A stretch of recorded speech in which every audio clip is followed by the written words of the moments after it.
exercice. Exercice. Alors, qu'est-ce qu'il dit? Alors, soit G un groupe, et H et K de ce groupe de G.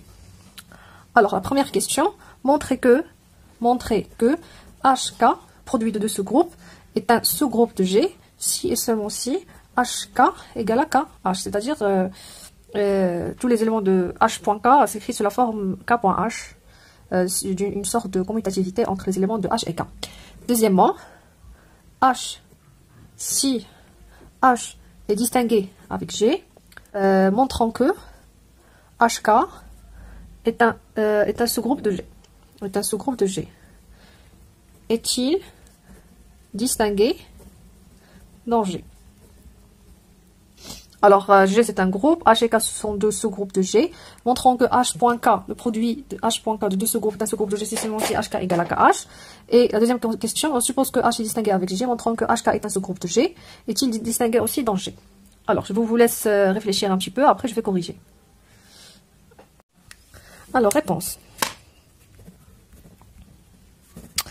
Alors, montrons que, supposons que H.K est un sous-groupe de G, si seulement si HK est égal à KH. Alors, on va voir direct. Alors, supposons que H.K est un sous-groupe de G. Et montrons que HK égale à KH. Pour cela, on va montrer les deux inclusions. Alors, on commence par, on montre que HK inclut dans KH. Pour cela, on va prendre un élément de HK. Alors, soit X appartient à HK. Alors, c'est quoi HK? C'est l'ensemble des éléments de la forme H.K, tel que petit h appartient à grand H, et petit k appartient à grand K, petit h. Alors, soit X appartient à HK. Alors, il existe H appartient à H, il existe K appartient à K, tel que X est égal à H.K. Alors, on a X-1, c'est un élément de H.K. Pourquoi? Parce que H.K est un sous-groupe de G. Or, X-1, c'est H.K-1, et c'est K-1.H-1. K-1, on a H, c'est un sous-groupe, alors K-1 et K appartiennent à H, alors K-1 appartient à K, point H-1 appartient à H. Alors, on a X-1 est un élément de HK, et X-1 c'est un élément de KH. Alors, on a HK inclus dans K.H. Ça, la première inclusion. Montrons que, l'autre inclusion, c'est-à-dire montrons que KH inclut dans HK. Pour cela, on prend soit X appartient à K.H, un élément de K.H. Alors, on a, il existe K appartient à K, il existe H appartient à H, tel que X est égal à K.H. Alors, on a quoi? Alors, on a X-1, c'est quoi? C'est H-1 point K-1. Alors, X-1, on a K.H, c'est un élément de K.H, mais on ne peut pas dire que X-1 appartient à K.H, parce que l'hypothèse, elle dit, supposons que HK, c'est un sous-groupe de G, non pas KH. Alors, on n'est pas sûr que l'inverse le symétrique de X est un élément de KH. Mais ici, c'est H-1 et H- appartiennent à H, alors ça appartient à H, à HK. Alors, on a X-1, un élément de HK. Or, HK, c'est un sous-groupe de G, alors l'inverse de X-1, c'est un élément de HK. Alors, on a X-1, c'est X, c'est appartient à HK. Alors, X, un élément de KH, on a trouvé c'est un élément de HK. Alors, on peut conclure que KH inclut dans HK. Alors, H inclut dans HK, première. La deuxième, HK inclut dans KH. Alors, on peut déduire, deuxièmement, HK égale à KH. Très bien. Alors, l'inverse. Alors, maintenant, on va voir l'inverse. Alors, l'inverse, c'est quoi? Alors, supposons que HK égale à K.H, et montrons que HK est un sous-groupe de G. Alors, un sous-groupe de G, c'est-à-dire que il vérifie les trois propriétés. Alors, HK, c'est un sous-groupe de G. Alors, premièrement, il est non vide. Pourquoi? Parce que H est un sous-groupe. Alors, on a E appartient à H et E appartient à G. Parce que E appartient à G et E appartiennent à K. Alors, E, c'est E.E, appartiennent à H.K. Alors, H.K, il est non vide. C'est la première. La deuxième, on doit montrer que quel que soit X, Y appartiennent à H.K, X, Y, moins 1 appartiennent à H.K. Alors, c'est ça. Pourquoi? Alors, soit X, Y appartiennent à H.K. Alors, il existe H appartient à H. Il existe K appartient à K. Tel que X, c'est H.K. Et Y, c'est H', K.K'. Alors, on a X.Y, c'est H.K, Y-1. point h' point k' moins 1. C'est h point k, k' moins 1, h' moins 1.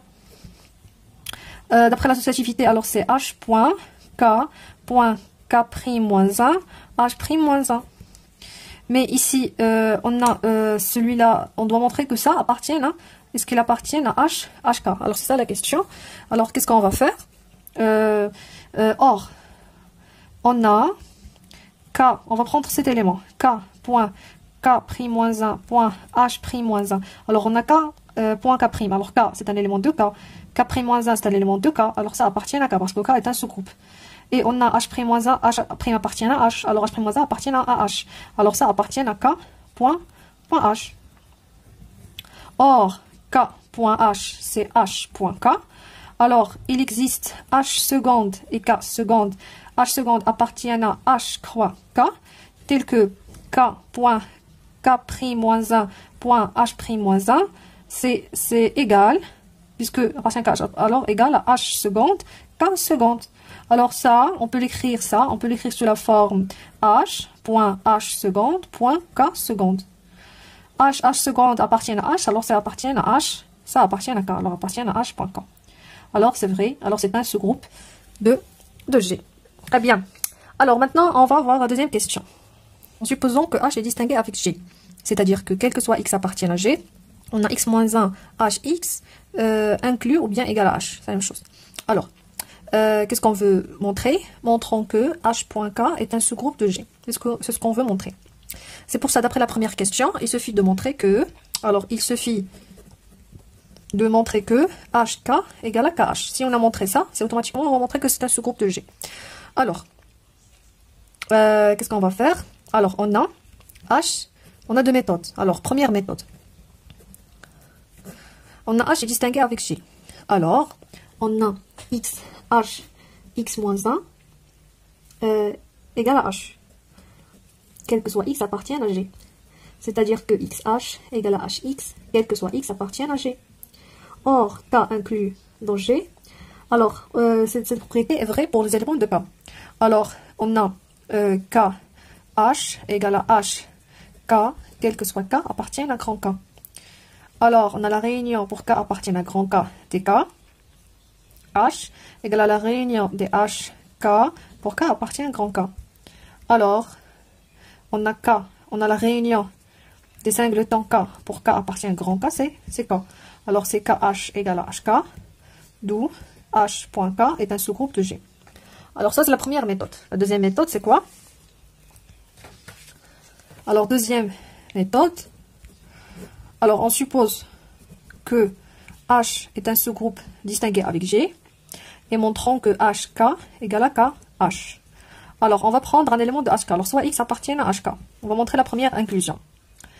Alors, X appartient à HK, c'est-à-dire il existe H appartient à H, il existe K appartient à K, tel que X égale à H.K.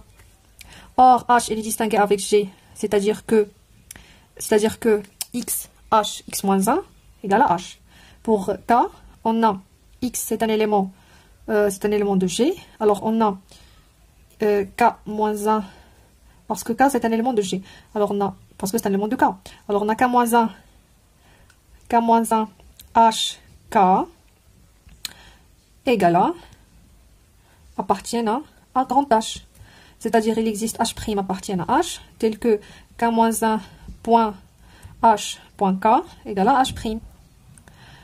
Alors, or, on peut multiplier ici par K, et ici par K. K-1 c'est E, alors on va avoir HK égale à KH', qui appartient à KH. Or, HK c'est X. Alors, X appartient à KH.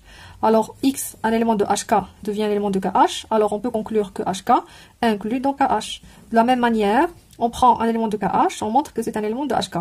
Puis, on va voir l'égalité pour dire que HK c'est fini. C'est fini pour aujourd'hui. La prochaine séance, on va voir ça veut dire quoi un groupe cyclique. Un groupe cyclique, l'ordre d'un élément, des exemples et des exercices. Merci pour votre attention. À bientôt.